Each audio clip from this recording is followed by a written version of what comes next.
Hello दोस्तों, मैं हूं Kashdeep Verma. Hindi voice YouTube channel में फ्रीडम फाइटर के इस सीरीज में आपका स्वागत है। दोस्तों, आप भी इस सीरीज का हिस्सा बन सकते हैं हमारे चैनल हिंदी वॉइस नोट्स को सब्सक्राइब करके।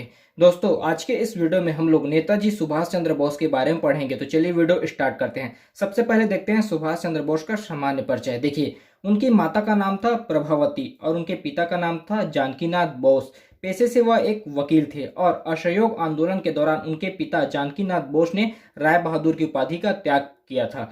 सुभाष चंद्र बोस के पिता जानकीनाथ बोस पेशे से एक वकील थे और असहयोग आंदोलन के दौरान उन्होंने राय बहादुर की उपाधि का त्याग किया था। प्रभावती और जानकीनाथ बोस से 23 जनवरी 1897 को सुभाष चंद्र बोस का जन्म हुआ था कटक उड़ीसा में। देखिए, सुभाष चंद्र बोस ने 1919 में बीए किया था कलकत्ता विश्वविद्यालय से। वे हिंदू धर्म से थे और 1920 में सुभाष चंद्र का चयन हुआ था आईसीएस में। और 1921 में सुभाष चंद्र बोस ने असहयोग आंदोलन में भाग लेने के कारण उन्होंने त्याग पत्र दे दिया था आईसीएस से। 1920 में उनका चयन हुआ था आईसीएस में और 1921 में उन्होंने त्याग पत्र दे दिया क्योंकि वह असहयोग आंदोलन में भाग लेने जा रहे थे। उन्होंने नारा दिया था, सुभाष चंद्र बोस के द्वारा नारा दिया गया था, तुम मुझे खून दो और मैं तुम्हें आजादी दूंगा, दिल्ली चलो। यह नारा सुभाष चंद्र बोस के द्वारा दिया गया था। देखिए, उनका अन्य नाम था नेताजी। सुभाष चंद्र बोस नेताजी के नाम से बहुत लोकप्रिय थे। उसके बाद देखते हैं स्वतंत्रता संग्राम में प्रवेश। सुभाष चंद्र बोस का स्वतंत्रता संग्राम में प्रवेश। देखिए, 1920 में शुरू हुआ था असहयोग आंदोलन। इसको शुरू किए थे महात्मा गांधी जलियांवाला बाग हत्याकांड के विरोध में। 1920 में गांधी जी के द्वारा जलियांवाला बाग हत्याकांड के विरोध में असहयोग आंदोलन शुरू किया और इसका पूरे भारत में प्रभाव रहा। देखिए, कोलकाता से नेतृत्व कर रहे थे असहयोग आंदोलन का दास बाबू और उनके सहयोगी थे सुभाष चंद्र बोस। और इसी सहयोग के लिए उन्होंने आईसीएस से त्यागपत्र दिया था। असहयोग आंदोलन में वह भाग लेना चाहते थे, जिसके कारण उन्होंने आईसीएस से त्यागपत्र दिया था। देखते हैं, उसके बाद 1927 में सुभाष चंद्र बोस कांग्रेस के महासचिव थे। 1927 में सुभाष चंद्र बोस कांग्रेस के महासचिव थे। उसके बाद देखते हैं साइमन कमीशन। देखिए, साइमन कमीशन ये समीक्षा करने आ रहा था एक्ट 1919 का। इसमें 7 सदस्य थे। इसका विरोध होता है क्योंकि इसमें एक भी भारतीय सदस्य नहीं थे। इसमें जो 7 सदस्य थे, सातों के सातों अंग्रेज थे। इसमें एक भी भारतीय सदस्य नहीं था, जिसके कारण इसका विरोध होता है। और कलकत्ता से नेतृत्व करते हैं साइमन कमीशन के विरोध का सुभाष चंद्र बोस। पूरे देश में इसका विरोध स्टार्ट हुआ था और कलकत्ता से सुभाष चंद्र बोस ने इसका नेतृत्व किया था। फिर 1928 में आता है नेहरू रिपोर्ट। इसी के विरोध में, साइमन कमीशन के विरोध में आता है नेहरू रिपोर्ट। देखिए, इसका लक्ष्य था औपनिवेशिक स्वराज्य। नेहरू रिपोर्ट का लक्ष्य था औपनिवेशिक स्वराज्य। इसके अध्यक्ष थे मोतीलाल नेहरू। नेहरू रिपोर्ट के अध्यक्ष थे मोतीलाल नेहरू और इनके सचिव थे जवाहरलाल नेहरू। इसमें 9 सदस्य थे। सुभाष चंद्र बोस, तेज बहादुर सप्रू, सरदार मंगल सिंह, शुएब कुरैशी, अली इस्लाम, एमएस अडे, जीआर प्रधान, ये सब इनके सदस्य थे। और इसमें 1 वर्ष रखा गया था स्वीकार सीमा। नेहरू रिपोर्ट को अंग्रेजों को स्वीकार करने का सीमा रखा गया था 1 वर्ष। उसके बाद नेक्स्ट देखते हैं,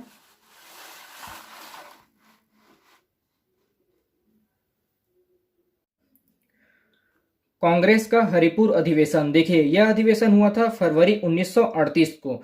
स्थान था हरिपुर, जो कि गुजरात में है। इस अधिवेशन के अध्यक्ष बनाए जाते हैं सुभाष चंद्र बोस और इसी अधिवेशन में गठन हुआ था राष्ट्रीय नियोजन समिति का, जिसमें 15 सदस्य थे और जिसके अध्यक्ष बनाए जाते हैं जवाहरलाल नेहरू।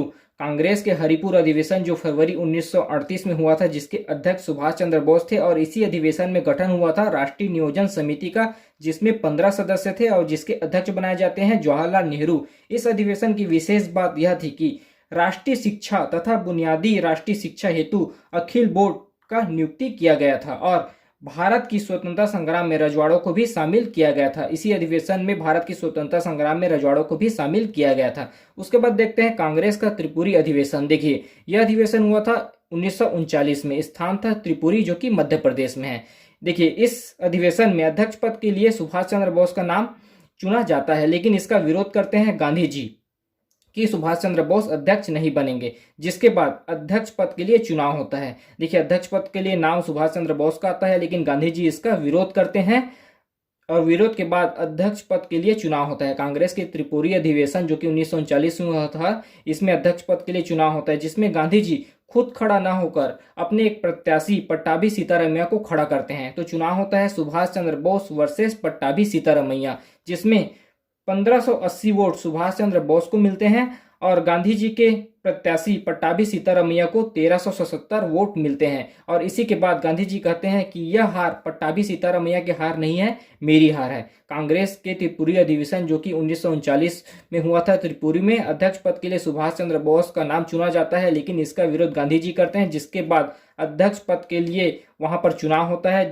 जिसमें एक तरफ सुभाष चंद्र बोस खड़ा होते हैं और दूसरे तरफ गांधी जी खुद खड़ा ना होकर पट्टाभी सीतारमैया को खड़ा करते हैं। दोनों के बीच चुनाव होता है, जिसमें सुभाष चंद्र बोस को 1580 वोट मिलते हैं और गांधी जी के प्रत्याशी पट्टाभी सीतारमैया को 1377 वोट मिलते हैं। तो ज्यादा वोट मिलने के कारण सुभाष चंद्र बोस को अध्यक्ष चुना जाता है। लेकिन अप्रैल 1939 में सुभाष चंद्र बोस अध्यक्ष पद से इस्तीफा दे देते हैं। अध्यक्ष पद से इस्तीफा देने के बाद सुभाष चंद्र बोस स्थापना करते हैं फॉरवर्ड ब्लॉक का। 3 मई 1939 को सुभाष चंद्र बोस के द्वारा फॉरवर्ड ब्लॉक का स्थापना किया गया था कलकत्ता में। उसके बाद देखते हैं आजाद हिंद फौज का पुनर्गठन। देखिए, इसका पुनर्गठन किया गया था 4 जुलाई 1943 को। इसके संस्थापक थे, आजाद हिंद फौज के संस्थापक थे रास बिहारी बोस।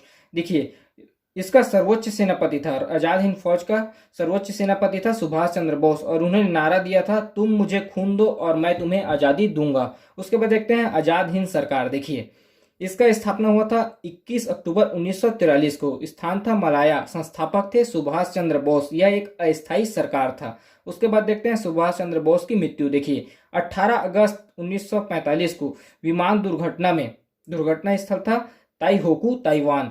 18 अगस्त 1945 को विमान दुर्घटना में सुभाष चंद्र बोस का मृत्यु हो जाता है ताइहोकू या आज का ताइवान में। तो इस वीडियो में हम लोगों ने सुभाष चंद्र बोस के बारे में पढ़ा। आपसे एक रिक्वेस्ट है, अगर अभी तक आपने हमारे चैनल हिंदी वॉइस नोट्स को सब्सक्राइब नहीं किया है तो प्लीज चैनल को सब्सक्राइब करें और वीडियो को लाइक शेयर जरूर करें। धन्यवाद।